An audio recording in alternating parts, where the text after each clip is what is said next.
आप देखना शुरू कर चुके हैं चंपारण उदय न्यूज। आज हम बात करने वाले बिहार में जो ज़मीन का सर्वे हो रहा है, लोगों के मन में तमाम तरह के सवाल आ रहे हैं कि ज़मीन का कैसे क्या होगा, कैसे क्या होगा। इन सारे सवालों को लेकर हम सुनील सर हैं, इनसे हम बात करेंगे। सर, सबसे पहले स्वागत है सर चैनल पर। हाँ, आपका भी बहुत बहुत धन्यवाद। सर, ज़मीन को सर्वे को लेकर तमाम तरह के लोगों का मन में सवाल आ रहे हैं कि जिसका ज़मीन का कागज़ नहीं है, बहुत सारा ऐसा मामला है जो पर्चा वाला ज़मीन भी है। सर, थोड़ा सा इस बारे में दर्शकों को बता दिया जाए। सर, सबसे पहले तो आज चैनल के सभी श्रोताओं को हमारा बहुत बहुत नमस्कार है। सबसे पहले हम आज जो बिहार सरकार के द्वारा विशेष सर्वेक्षण कराया जा रहा है, इसके संदर्भ में बताना चाहूँगा कि यह वर्तमान सर्वेक्षण बिहार विशेष सर्वेक्षण एवं बंदोबस्त अधिनियम 2011 के आलोक में, जिसकी नियमावली 2012 में बनी, उसके आधार पर कराया जा रहा है। इसके पहले भी अंग्रेज़ों ने ब्रिटिश काल में 1885 में बंगाल बिहार सर्वे एक्ट का निर्माण किया था और उसके सेक्शन 111 से 115 में विशेष सर्वे कराने का प्रावधान था, जिसके आलोक में हमारी ब्रिटिश सरकार ने 1890 से लेकर के 1897 के बीच में इस ज़िले में, पूर्वी चंपारण ज़िले में जो सर्वे कराया था, जिसको हम कैडेस्ट्रल सर्वे कहते हैं।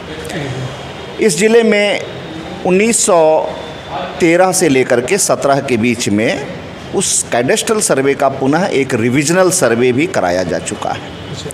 वर्तमान जो सर्वे है, इसको स्पेशल सर्वे नाम दिया गया है। इसमें पुराने सर्वे से कुछ स्पेशल नियम बनाए गए हैं, कुछ इसके अधिनियम में परिवर्तन किया गया है। कारण कि ये जो सर्वे आज के दौर में कराया जा रहा है, यह पुराने सर्वे से कुछ भिन्न प्रकार का है। भिन्न प्रकार इस मामले में कि पुराना जो हमारा सर्वे था वो कागज़ और स्याही से बना हुआ था, जबकि आज का सर्वे फुली डिजिटाइज्ड और फुली कंप्यूटराइज्ड होना है। दूसरा है कि पुराने सर्वे में काश्त कायमी रैयतों को कोई अधिकार अभिलेख नहीं दिए गए, लेकिन वर्तमान सर्वे के पश्चात रैयतों को उनके भूमि का ROR यानी कि अधिकार अभिलेख और मानचित्र की प्रति, जिसको हम मानचित्र की प्रति उनको देखने के लिए दी जाएगी। तो साथ ही पुराना जो सर्वे है पुराने मापी के पुराने मापदंड पर आधारित है। जैसे पुराना पैमाना जो हमारा था वो गज और मील में हमारे नक्शे बने हुए हैं, लेकिन वर्तमान जो सर्वे हो रहा है यह मीटर और किलोमीटर में बनना है। दूसरी बात है कि पुराना जो सर्वे का मानचित्र है हमारा 1:3600 जो गज़ और मील का पैमाना है उसके आधार पर बना हुआ है। वर्तमान सर्वे हमारा उसको आज दुनिया के ISI पैमाने, जो इंटरनेशनल स्तर पर लेंथ की जो सर्वमान्य लंबाई है, मापने की इकाई है, यानी कि मीटर और किलोमीटर में इस सर्वे का किया जाना है, जिसका अनुपात 1:4000 में मानचित्र का निर्माण करना है। पहले के मानचित्र में हम कुछ त्रुटियां पाते हैं, जैसे अनेक ग्रामों के मानचित्र को आपस में मिलाने के बाद हमारे प्रखंड का मानचित्र बन जाना चाहिए। प्रखंडों के मानचित्र को मिलाने के बाद जिला का मानचित्र बनना चाहिए। जिला के मानचित्रों को मिलाने के बाद राज्य का, और राज्य के मानचित्रों को मिला करके देश का मानचित्र बनना चाहिए। परंतु व्यवहार में पाया जा रहा है कि कहीं गैप तो कहीं ओवरलैप की समस्या पाई जा रही है। फलस्वरूप सरकार ने निर्णय लिया है कि वर्तमान जो सर्वे, जिसको हम विशेष सर्वेक्षण कहते हैं, इसको एक विश्व गोलार्ध पर जो हमारे कुछ काल्पनिक रेखाएं हैं, जिनको हम लैटिट्यूड और लॉन्गिट्यूड कहते हैं, जैसे विश्व गोलार्ध को कुछ 36 काल्पनिक रेखाओं में 360 में काटा गया है। तो इन जिन्हें हम अक्षांश कहते हैं, और धरती को उत्तर ध्रुव से दक्षिण ध्रुव की तरफ कुछ काल्पनिक खड़ी रेखाओं से काटा गया है, जिनको हम देशांतर कहते हैं। तो जो ग्राम के बाउंड्री पर 3 सीमाने हैं या 4 सीमाने हैं, वहाँ पर लैटिट्यूड और लॉन्गिट्यूड का आंकन किया जाना है। वहाँ पर सबसे पहले कि नापी के लिए कंक्रीट के पिलर्स गाड़ने हैं और उस पर ये लैटिट्यूड और लॉन्गिट्यूड का माप लिखा जाना है। सर लिखा जाना है। सर लोगों के मन में सवाल ये है कि जो सर्वे कर रहे हैं हमारे पास किसी के पास कोई कागज़ ना है और 4 भाई 5 भैया पहले मुंह से बदलान हो जाता था ज़मीन, उसका कोई कागजी नहीं रहता था, उस ज़मीन का कैसे क्या होगा सर? तो मैं बता रहा था कि जो आज का स्पेशल सर्वे हो रहा है तो पुराने जो हमारे रिविजनल सर्वे खतियान हैं उनको आज रिवाइज़ करने का एक इस सर्वे में एक प्रक्रम चल रहा है। इसके तहत सबसे पहले जो हमारी कुछ ज़मीनें हैं जो कुछ रैयतों की वो खतियानी हो, सर्वे खतियानी ज़मीन हो सकती है। सर्वे खतियानी रैयतों को अगर खतियानी रैयत आज के डेट में जीवित हैं तो उनको अपने खतियान की कॉपी के साथ बंटवारा शेड्यूल और लगान रसीद के साथ अपना फॉर्म 2 और प्रपत्र 3-1 में भर करके और स्पेशल सर्वे कैंप को हैंड ओवर करना है। कुछ ज़मीन हमारी ऐसी हो सकती है जो हमारी दास्तावेजी हो या डीड से रजिस्ट्री हो सकती है, बख्शिशनामा हो सकती है, दान पत्र हो सकती है इत्यादि।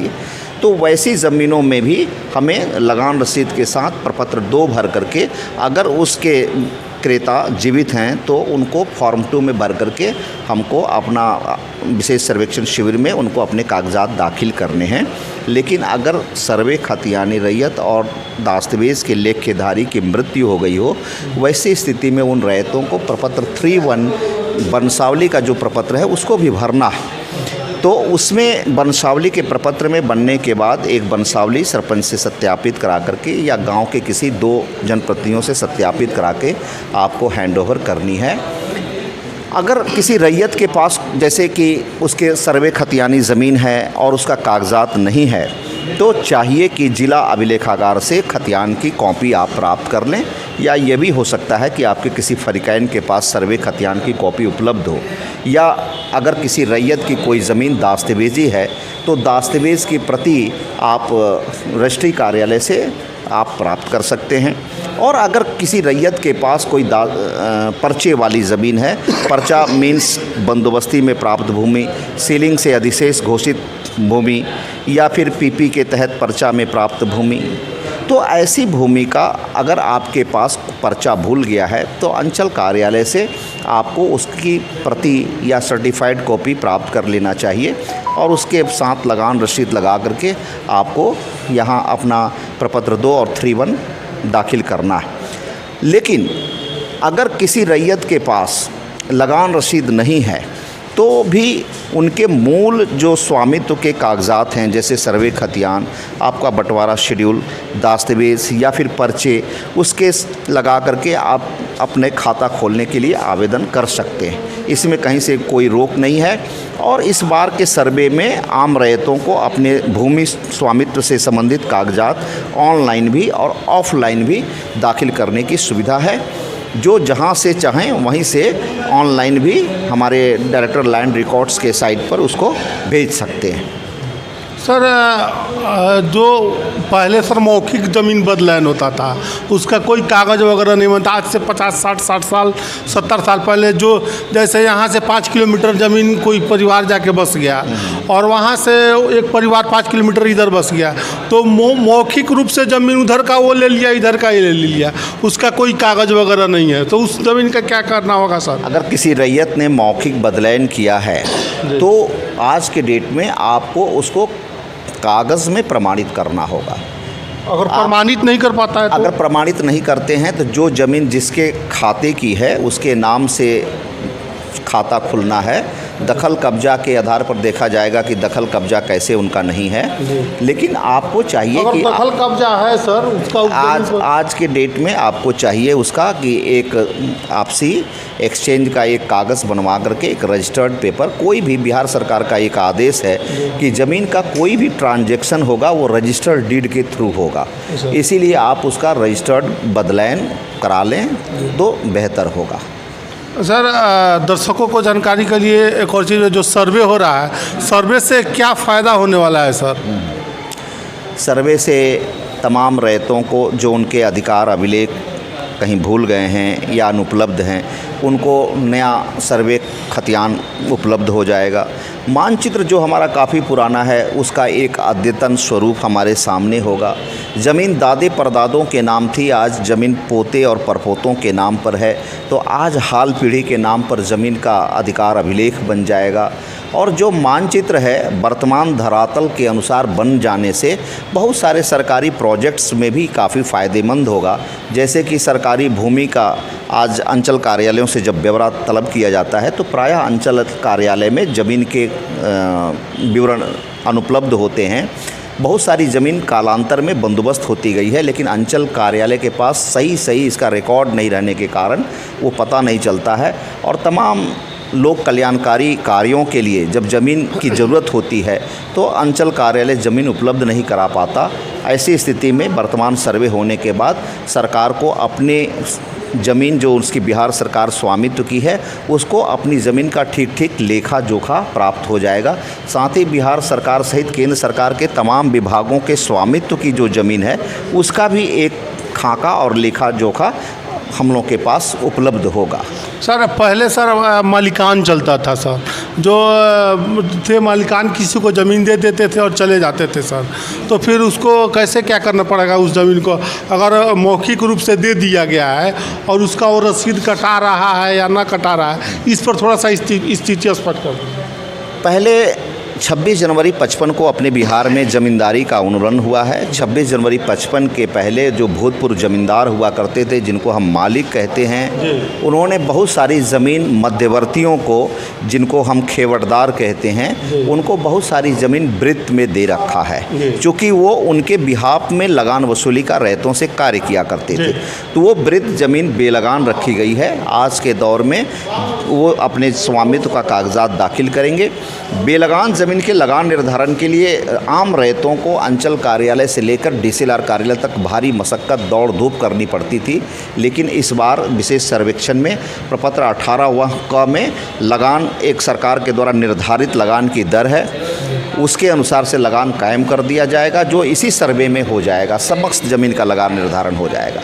इसके अलावा जो हमारे मालिक हैं या भूतपूर्व ज़मींदार हैं, उनको जैसे पंडित जी को पूजा पाठ करने के लिए पंडिताई में, और जो नाई लोग हैं उनको ठाकुराई में, उसी तरह से गोड़ाइत को गोड़ाइती के एवज़ में कुछ ज़मीन के पट्टे दिए गए हैं। तो ऐसी ज़मीनें भी बेलगान हैं, तो ऐसी ज़मीनों का भी लगान निर्धारण वर्तमान में कर दिया जाएगा और सभी ज़मीन का लगान निर्धारण होगा।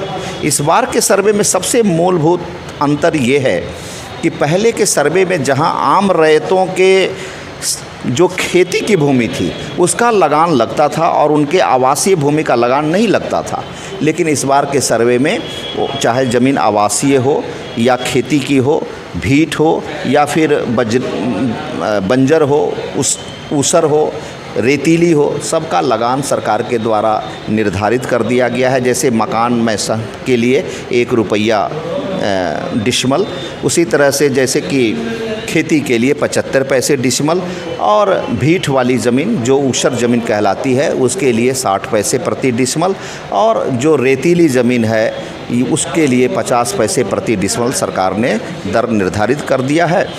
इस बार के सर्वे में मूल अंतर ये भी है कि पहले सरकारी विभागों के जो स्वामित्व में ज़मीन थी उसका कोई सर्वे रिकॉर्ड नहीं रखा गया है, लेकिन इस बार सभी विभागों के अलग अलग स्वामित्व की भूमि का अलग अलग सर्वे खतियान और अलग अलग मानचित्र बनना है, और उसमें उन सारे विभागों के स्वामित्व की भूमि का भी लगान निर्धारण कर दिया जाएगा। वो सरकार ने एक सांकेतिक लगान रखा है जो 1 रुपया प्रति एकड़ होगा। इससे सरकारी विभागों के स्वामित्व में या बिहार सरकार के स्वामित्व में जो भी सरकारी भूमि है उसमें अगर कोई अतिक्रमण होता है तो अतिक्रमण खाली कराने की दिशा में एक काफ़ी सहूलियत होगी, और हमारा अधिकार अभिलेख बन जाने के बाद तमाम सारे लोग जो इलीगल तरीके से बिहार सरकार ज़मीन में अनधिकृत रूप से कब्जा कर रखे हैं उनको भी एक मैसेज जाएगा और वो भविष्य में इसको खाली करने के लिए बाध्य होंगे। चलिए सर, बहुत बहुत धन्यवाद सर। बहुत ही बेबाकी से सारे सवालों का सर जवाब दिए हैं। आप इस वीडियो के बारे में क्या सोचते हैं, कमेंट सेक्शन खुला हुआ है, कमेंट करके बताइएगा। मिलते हैं अगले वीडियो में, तब तक के लिए आप सभी का बहुत बहुत धन्यवाद सर। सभी श्रोताओं को बहुत बहुत धन्यवाद।